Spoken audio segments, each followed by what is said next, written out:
Hi everybody, my name is Caden. I'm Jaden. I'm Yacht. Yeah, I'm Jason. And we're the Torah YouTube channel. And we thank you guys very, very much for hanging out with us. Our family is your family. We love you guys very, very much, and we hope that you guys are seeking our Creator where He is able to be found, and that is in the Torah, which is Genesis, Exodus, Leviticus, Numbers, and Deuteronomy. And we hope that you have the faith of Messiah Yahushua, who is the Son of the Most High. And He is not the Most High, but He is the Son of the Most High. Contrary to what religion believes and what they teach, He is not the same as His Father, and His Father is not the same as Him. Now, we are deep into this book of the Natsarim. I think we're almost done. I think we only have a couple chapters left. Yeah, well, some of the chapters are They're like longer. 100-some verses, so we got weeks probably before we're done with this. All right, so here we are. Let's get ready. Here we go. 24. And for those who did not follow yesterday's or people that are just tuning in right now, we're in the middle of Passover, and so Messiah is just about to be handed over, and this is the stuff we've heard before in a kind of a different way. So let's see what it says. Yahushua said, "The sacrifice is ready. The hand of the betrayer rests upon this table and dips in the bowl. But this is as it should be. Take the cup and drink again. Let it seal a new covenant signed with the blood of one who is dedicated to the cause of men and their salvation from darkness into eternal life." Those about the table began to speculate among themselves as to who would do such a thing. But Yahushua bid them to be silent, saying, "There is no evil lacking some seeds of goodness which, if extracted, can be nurtured into great trees. A man finding his store bag of seed grain is moldy, does not throw it out, but searches to find the good grains. And from these he grows a crop which ripens to goodness." Then they began disputing among themselves as to who was first in precedence among them. And Yahushua said, "Those with worldly authority derive satisfaction from declaring themselves benefactors of the people. But the benefit they seek is that accruing to themselves. Let this not be so among you. The ones seeking least for themselves and giving most being those taking precedent." Okay, so what did he just say there, Eli? Were you sleeping? No. What did he just say there? I don't know. I wasn't actually listening. You weren't listening? You were sleeping. Okay, what did he say, Kate? He said that being a leader is something that is only like in a worldly view to be like big as leader. So you basically what we've heard before is that you need to become a servant, right? Those who are willing to become lowly in the eyes of people are those who will be the leaders of the world. Yeah, and it's not necessarily the leaders, but they're who's the greatest. Who's the greatest? Yeah, you got it. Yeah, and if you're striving for greatness in the kingdom, it's not going to be living as the world lives here. If we are looking for greatness in the kingdom, it is to those who are keeping the law, statutes, and commands of our Creator.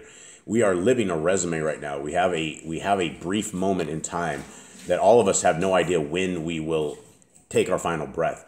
We have been blessed with life. We have been blessed with the existence. We have been blessed with our Creator giving us this Torah, and we've been blessed with His Son.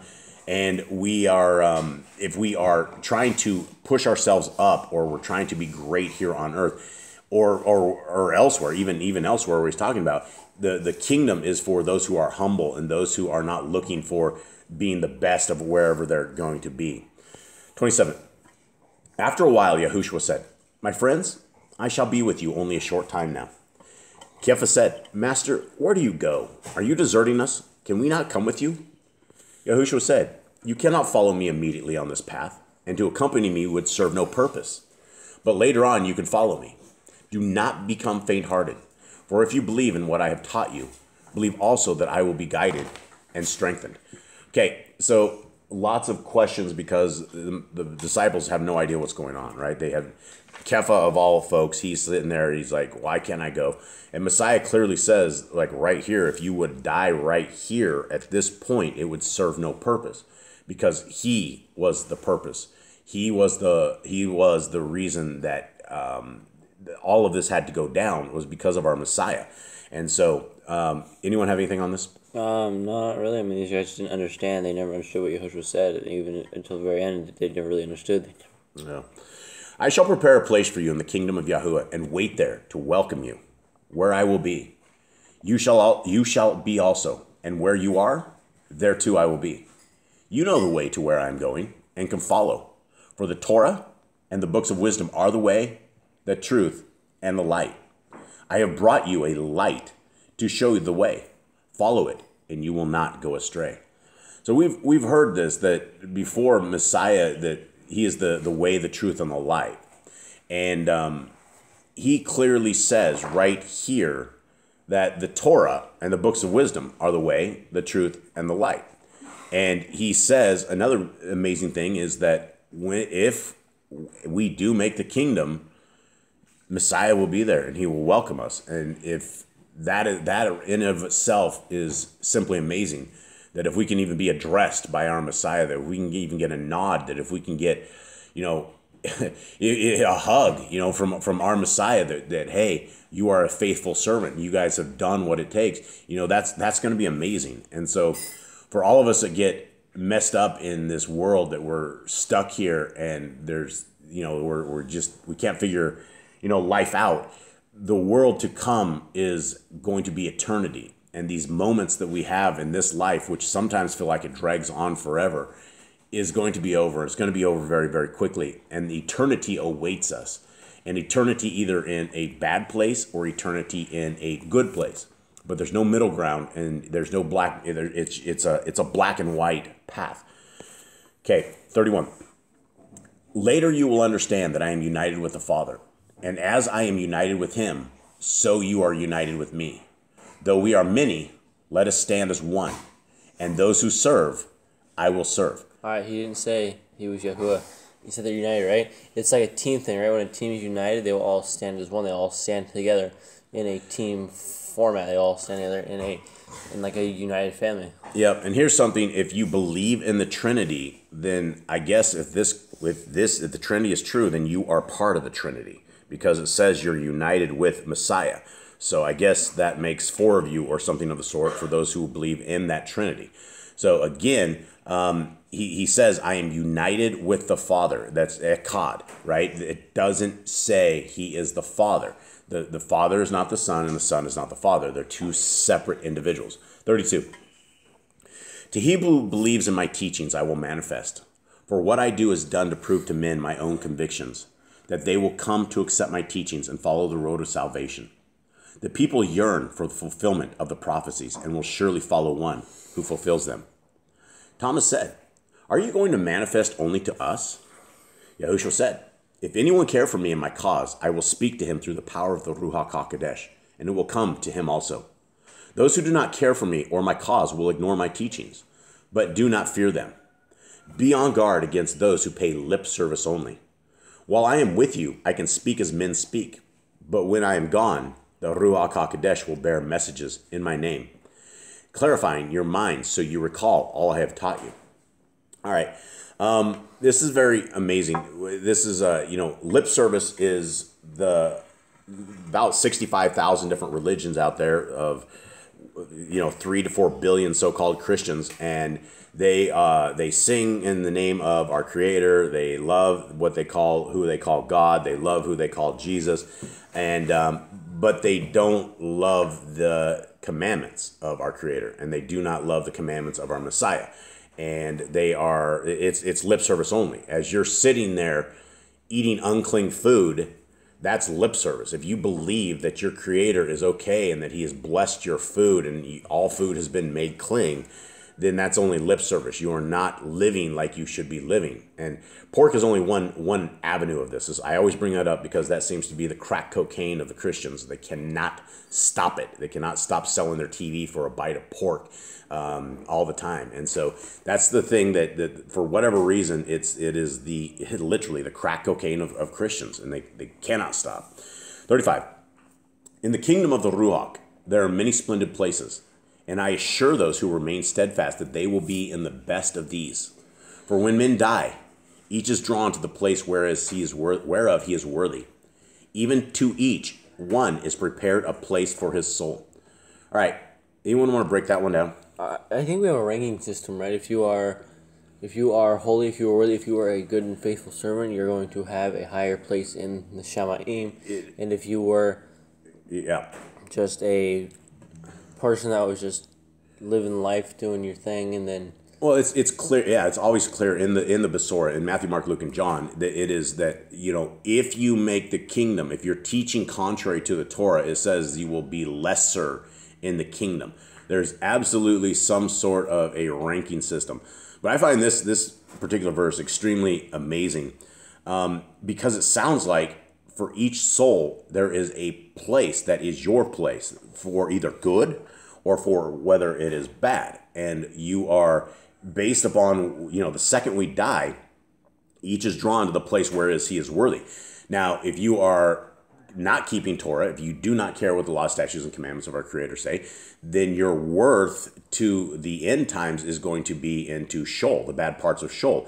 And it's going to be, the darkness messenger is going to come and grab you, and it's going to scare you as he takes you into the place, and that's where eternity is. And eternity is a long, long, long time. It seems like it never ends. And so we have to be very, very careful that we make it to this place. And it sounds awesome. It sounds really like a really cool place to be. In the kingdom of the Ruach, there are many splendid places, and I assure those who remain steadfast that they will be in the best of these. That's a great promise. That's a great word that he gave us, and something that we can cling on to. 36. I will go down in the flesh to arise again in the Ruach with power to manifest to men. I will demonstrate what man can do, and as I do, so can all men. I am a sacrifice to the misguided beliefs of men, that in the fulfillment of those beliefs, they might turn to the path of their salvation. Now, Eli, what is the path of their salvation? The Torah? The Torah. Yes, thank you, good buddy. Thank you.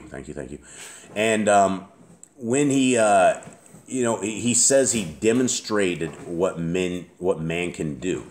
We can all find ourselves, and that's the thing, is most of us have not grown up in the Torah. Most of us have grown up in captivity. Most of us never were pure. Most of us have been abused. Most of us have bring along extreme skeletons in our closet as well. And, we all come from very dark places. And that is the power of our Elohim, is that he didn't give up on us, that he didn't completely damn us when we have made these critical mistakes that have broken the heart of our Creator. And if you are in Torah right now, then be grateful that our Creator has reached out to you and that you have the ability to come into the kingdom and to come into the ways and the truth and the life and the light of our Creator. And there is no other way except through the Torah. You're not going to have an easy path. The path to the kingdom is going to be tough. It's going to be a tough road. People are going to mock you. They're going to hate you. They're going to laugh at you. You're going to be the minority, which is exactly what we are supposed to be, right? The majority are those 65,000 religions who all have it figured out, that you raise your hand at 8 years old and you're saved. And, you have all of these preachers, and they're preachers from hell. They are literally preachers from hell. And every time that people think that they're saved and they continue on in their ways, these preachers from hell have damned these people. And unfortunately, it is the people's own fault because they have not sought our Creator where he is able to be found. 37. I am the vine, and he who is above me is the cultivator. You are the branches, and the sap in me flows out to you. The sap in my teachings, severed from which you will be like a branch cut from the vine, only suitable for burning. I am the vine, and you are its fruit. And if the vine is sound, surely its fruit will also be sound. All right, boys, what do you make of this? So, if part of the tree is good, the tree will be, he talks about how he's a branch and Yahuwah is the one who picks the fruit, pretty much. He's the guy who sows the seed, and we grow from Yahushua. He starts the little branch and we stem off him. Yeah, and again, this is one of these Trinity breakers, right? I am the vine, and he who is above me is the cultivator. Now, who is above him? Yahuwah. Yeah, his dad. I mean, there's going to be no one else above Yahushua besides Yahuwah. There's nobody else. Exactly, Yahuwah. 38. This is my last instruction to you. Love one another as I have loved you. For there is but one greater love than that of a man who would sacrifice his life for his friends. And that is sacrifice of a life for a cause where he serves those unknown to him. I have said, love one another, for you will be strengthened in the knowledge of that love. Okay, we've heard that before, right? This is a reiteration. Greater love hath no man to lay down his life for his friends. that is very, very true, right? The one thing that most people will never refuse to do is to lose their life, to trade their life for another being. And that is what we have to do. And this is what Messiah did for us. He traded his life. And even though he did not want to go through what he's about to go through, he did it because of his love for us, his love for his dad, his obedience to his dad, and his obedience to the kingdom to come. And that is why he is the rightful Melchizedek. That is why he is our high priest. That is why he is our sacrifice. That is why nobody else could have ever come and done what he did. And he did it, and he rocked it, and he made it an amazing venture. And it didn't come without pain. It didn't come without sacrifice. It didn't come without bloodshed. It didn't come without torture. And it did not come without his life being shed. 39. If the world hates you, it has hated me first. If you were to remain part of the world, it would accept you as its own and love you. But because I have severed you from the world, setting you apart, it will hate you. For it is in the nature of worldly men to hate those who are different. And not only are you different, but you also seek to point out their wickedness. You know, that's very, very true. You know, down here in South America, we ran into this little guy named Evil Eric. And Evil Eric is a pork vendor. He's not even a pork vendor. What he does is he makes food. And when we first got into Torah, we were abhorred by this guy. He, when we found out that we were eating food, and he took the pig and he would boil the pig fat up, and then he would put pig fat in all his food. When he found out that made us very upset, he did all the more to mock us and to laugh at us. And one time, this evil guy sent me a picture of a scale where he had bacon, or not bacon, but it was a pig fat on it, and it said 6.66 pounds. And he laughed and he goes, "I was thinking of you." And, you know, he sent that to my WhatsApp, and I'll never forget that, how he has mocked us. And then for a good solid 6 months, he and his wicked wife were constantly on YouTube laughing and mocking and telling us, oh, all food has been made cling. And then he quotes Peter's dream where a sheet comes down and it's slay and eat, Peter. And, you know, when you read the entire chapter, it has nothing to do with eating unclean animals. It had to do with preaching to the Gentiles. But yet people don't want to hear that, right? And so as he laughs at us like we're just some kind of idiots, and you know, all we can do is just say, man, brother, you know, stop putting pork in all your stuff, you know. And he's a Christian, right? He's one of these Christians that just is the Christian of Christians, and he knows the way to everything. And it's just it's sick. Evil Eric and his wicked wife. Okay, 40. If I chose an easier path, your burden would be so much greater, and the fruit of the vine might fall on barren ground. As they have persecuted me, so they would have persecuted you. As they have spurned my teachings, so they would have spurned yours. And as they rejected me, so would they have rejected you. And, you know, Messiah, you know, he's contemplating stuff. If I chose an easier path, your burden would be so much greater. And it would, right? If we didn't have a Messiah who came and did it, who walked the Torah and became the example of the Torah made flesh, then we wouldn't have this. All we would have is, you know, telling people to keep the Torah, and they would laugh. But we do have Messiah, and, you know, Messiah has broken into all of these religions to a bit. But unless these people open up their eyes, and unless they come into Torah, they aren't going to make the kingdom. Matthew 7 clearly says that the Torahless are told to depart, as well as everywhere else, as Revelation 12:14 too. 41. I have much more to say to you, but you cannot receive it now. Later, the Ruach of wisdom will come when you are ready and guide you truthfully. It will speak to you with a voice of its own, but will convey to you what comes from above. Soon now you will see me no more in the flesh, but you will behold me in a new and glorious form. Those with YHWH did not understand the meaning of what he said, and discussed it among themselves, saying, "What does he mean by soon?" Others said, "What can he mean when he says, 'Soon you will no longer see me, but then you will behold me'?" The other said, "We just cannot tell." YHWH, knowing what they were saying and what was in their thoughts, said, "You are wondering about the things I have said. I assure you that while you sorrow, the world will rejoice, for its hopes are fulfilled. A woman becomes afraid just before she gives birth. But once the ordeal is over, she no longer recalls the labor pains, but rejoices in her child. So too you will grieve for a while. but I will manifest to you, and then you will rejoice in your hearts. The Father's will is that the things I teach should be given to the people, but they will not listen, arguing among themselves as to who I am. Therefore I must drain the bitter cup of life to its last dregs. Then they will say, this is he, and heed my words. This I do for men, and none can say that I have not faced up to the test of life, or I have shirked its supreme trial. All right, I'm going to leave it at this. We're going to cut this off. Gentlemen, you guys have any final thoughts on this? Yehoshua didn't escape out of anything. He didn't get the easy right out. He took the hard way out, and he gave us a chance of salvation. Yeah, he drained the bitter cup of life to its last dregs, which we know he absolutely did. Right? He gave everything he had. He bled to death. He on the cross. Water filled his lungs with his arms, probably extended over his heads on the tree. And he gave up everything. And as he was doing it, he looked upon the people and he said, Father, forgive them, for they know not what they do.